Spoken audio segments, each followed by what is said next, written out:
Comment réussir dans l'entrepreneuriat, quel que soit le pays? Dans cette série de vidéos, je te partage toute ma méthode pour organiser mes projets, mes business et surtout rester aligné avec mes aspirations profondes. Commençons cette série par l'un des plus grands secrets pour réussir son lancement dans l'entrepreneuriat. Ce secret, c'est l'organisation. Si tu veux savoir tout ce qui te permettra d'organiser facilement et rapidement tes idées, ta vision et tes projets, reste jusqu'à la fin de cette vidéo. Je te partage tout ce que tu dois savoir. Alors, tu es prêt? C'est parti!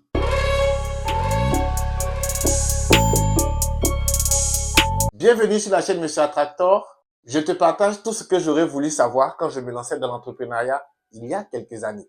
Je suis Monsieur Attractor, coach business spécialisé dans la puissance mentale. J'accompagne les entrepreneurs à devenir plus sereins en les aidant à déployer leurs projets sereinement pour en faire un succès durable. Alors, parlons d'organisation. Le principe majeur pour réussir toutes sortes de projets, c'est bien entendu l'organisation, qui consiste à planifier, à clarifier au maximum sa vision pour pouvoir la dérouler dans le temps avec un plan d'action clair. La première des choses à bien définir est le problème. Bien entendu, celui qui ne se pose pas les bonnes questions n'aura jamais les bonnes réponses. C'est logique. Dans les coachings que j'exerce, nous parcourons ensemble une douzaine de questions d'approfondissement et d'introspection, mais pour le cadre de cette vidéo, on commencera avec 3. Ces questions sont importantes pour permettre de faire un point et de prendre un peu plus de hauteur. D'ailleurs, je parle des 3 types de mindset qu'on peut avoir face à n'importe quelle situation dans une vidéo précédente. Première question à se poser. Quel est mon rêve? Quelle est ma mission? Quel est mon projet? Alors, cet exercice-là, il doit être fait seul, face à une feuille de papier ou un cahier que j'appelle un cahier de rêve. Moi, j'ai toujours le mien de la puissance mentale.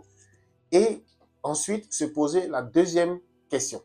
Question 2. En quoi ce rêve, ce projet est-il important véritablement pour moi? Qu'est-ce que j'ai à y gagner? Ou encore, qu'est-ce que j'ai à y perdre?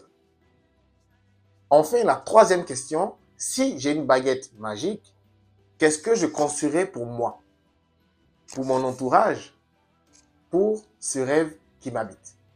Comme je l'ai dit, c'est une série de vidéos pour pouvoir t'aider à clarifier au maximum ton projet, à retrouver un projet aligné avec tes aspirations profondes, avec ce que tu ressens, avec ce que tu veux, et surtout à te permettre de pouvoir le planifier et exécuter un plan d'action qui te ressemble. Une fois que tout cela est fait, nous pourrons passer à la prochaine étape. Dans une prochaine vidéo, je te partagerai une technique que j'utilise pour prendre de la hauteur sur ce que tu traverses comme défi quotidien. Et pour ne pas la rater, je t'invite à t'abonner, à liker, à nous laisser un commentaire et surtout à partager avec au moins une personne. Je te souhaite de reprendre le contrôle sur tous les défis que tu as en ce moment, les défis quotidiens, les obstacles, les peines, les angoisses. Car si on te donne un arbre à couper en 6 heures, prends-en 4 pour aiguiser ta hache. Je te dis à très vite pour une prochaine vidéo. À très bientôt. Ciao!